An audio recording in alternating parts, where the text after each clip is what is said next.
अस्सलाम वालेकुम स्टूडेंट्स। आज हमारा chapter 3 class 10 programming exercise number 5 है, जिसके अंदर उसने हमें बताया write a program that takes as input. एक प्रोग्राम में जिसमें इनपुट हमारे पास जो हो the length of 3 sides of a triangle. एक ट्राइंगल और ट्राइंगल की वैसे 3 साइड्स होती हैं, वो 3 साइड्स जो सी होंगी वो हमें इनपुट देनी है। And tell whether it is a right angle और नॉट, और वो हमें बताएगा कि ये जैसे ट्राइंगल है ये राइट एंगल है कि नहीं। अब राइट एंगल का उसने कंडीशन लगा दी कि राइट एंगल के लिए जो हाइपोटेनस का स्केयर होगा वो बेस का स्केयर और हाइट के स्केयर के बराबर होगा। हाइट और परपेंडिकुलर और अल्टीट्यूड ये सेम चीज़ होती है। अब जो सी राइट एंगल ट्राइंगल के लिए हमें ये सेम होगा, लेकिन जो सी राइट एंगल ट्राइंगल नहीं होगी उसके लिए ये हमारा प्रूफ नहीं होगा। अब आपको बता दो राइट एंगल ट्राइंगल क्या होती है। ये एक है राइट एंगल ट्राइंगल, ये जिसके ऊपर ये जो हाइपोटेनस है ये एक ट्राइंगल की सबसे लंबी साइड होती है, और ये हमारे पास जो सब रेड कलर में है ये हमारे पास राइट एंगल होता है। राइट एंगल होता है 90 का एंगल। अब राइट एंगल के बिल्कुल अपोजिट साइड पे जो से हमारे पास लाइन आती है, जो सी साइड होती है वो होती है हाइपोटेनस। और राइट एंगल के साथ जो सी दो साइड्स होती हैं, एक अल्टीट्यूड, ये हमारे पास जो सी वर्टिकल लाइन आ रही है हमारे पास अल्टीट्यूड, और जो नीचे हॉरिजॉन्टल लाइन आ रही है ये हमारे पास आ जाएगी बेस। ठीक है, ये हमारे पास होगी हाइपोटेनस, बेस और एल्टीट्यूड। अब हम लोगों ने इसके लिहाज से एक प्रोग्राम तशकील देना है जिसके अंदर हमें बताया जाए कि जो सी 3 साइड्स होंगी उधर से हमने बताना है कि ये एक राइट एंगल ट्राइंगल है कि नहीं है। इस तरह से कुछ इसका कोड होगा। सबसे पहले हैशटैग इंक्लूड studio.h और इंट मेन, ये हमारे पास आ गया मेन सेक्शन और हेडर सेक्शन। उसके बाद फ्लोट में हमने 3 वेरिएबल डिक्लेयर कर लिए, h for hypotenuse, p for perpendicular and b for base.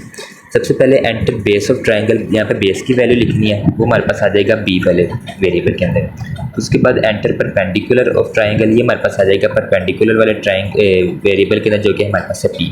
और तीसरे नंबर पे हम लोगों ने इनपुट में देनी है हाइपोटेनस की वैल्यू, जो हमारे पास स्टोर हो जाएगी एज के अंदर। अब हमारे पास जैसी कंडीशन थी कि हाइपोटेनस का स्केयर बराबर आएगा बेस के स्केयर के प्लस हाइट के स्केयर के। अब हमने वो कंडीशन लगानी है। अब चूंकि हमारे पास प्रोग्रामिंग के अंदर स्केयर नहीं आता, इस वजह से हम लोगों ने स्केयर हमारे पास होता है सेम नंबर को 2 दफ़ा मल्टीप्लाई करना है। ये हम लोगों ने कंडीशन लगा दी कि अगर हम लोग हाइपोटेनस का स्केयर लें, ठीक है, तो वो हमारे पास बराबर आना चाहिए बेस के स्केयर के और अल्टीट्यूड के स्केयर के।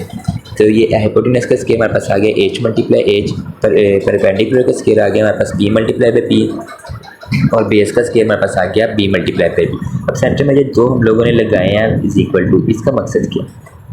एक अगर हम लोग लगाएं तो उसका मकसद हमारे पास होता है कि हम लोग जो लेफ्ट वाली वेरिएबल है उसको हम लोग राइट वाली साइड की वैल्यू दे रहे हैं। जैसे x इक्वल टू 5 है, इसका मतलब हम लोग x को 5 वैल्यू असाइन कर रहे हैं, वो असाइनमेंट ऑपरेटर होता है। ये हमारे पास है इक्वल टू ऑपरेटर, इसका मतलब है कि लेफ्ट हैंड साइड और राइट हैंड साइड दोनों बराबर होनी चाहिए।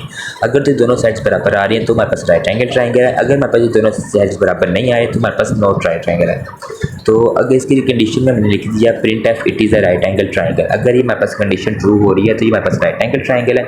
एल्स में हमने लिख दिया it is not a triangle, right angle triangle, अगर ये हमारी कंडीशन प्रूव नहीं हो रही तो ये राइट एंगल ट्राइंगल नहीं है। अब हम इसको रन करके देखते हैं आया कि ये हमारे पास चलता है कि नहीं चलता। सबसे पहले बेस को हम लोग वैल्यू दे देते हैं 4, ठीक है। उसके बाद परपेंडिकुलर की वैल्यू दे देते हैं हम 3, और हाइपोटेनस की वैल्यू दे देते हैं 5। अब इसने शो करा दिया कि it is a right angle triangle. अब हम लोग अगर हाइपोटेनस का स्केल लें 5 का स्केल 25, और बाकी दोनों का स्केल लें 4 का स्केल हमारे पास 16 और 3 का स्केल हमारे पास 9। अब हम लोग अगर 16 और 9 को प्लस करें हमारे पास 25 होता है, जो कि हाइपोटेनस के स्केल के बराबर होता है। तो इस वजह से उसने हमें प्रिंट करा दी it is a right angle triangle. अब हम लोग 3 ऐसे साइड प्रूफ करते हैं जिनका आपस में नहीं आता।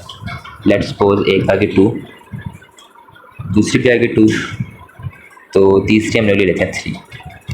अब ये हम लोग 3 का स्केल है वो आता है 9, और 2 का स्केल है 4, और दूसरे 2 का स्केल है तो भी 4, तो 4 + 4 8 होता है, और लेफ्ट हैंड साइड में हमारे पास 9 है। तो ये दोनों साइड्स प्रूव नहीं हुई तो उसने शो करा दिया it is not a right angle triangle. उम्मीद है आपको समझ आ गई होगी।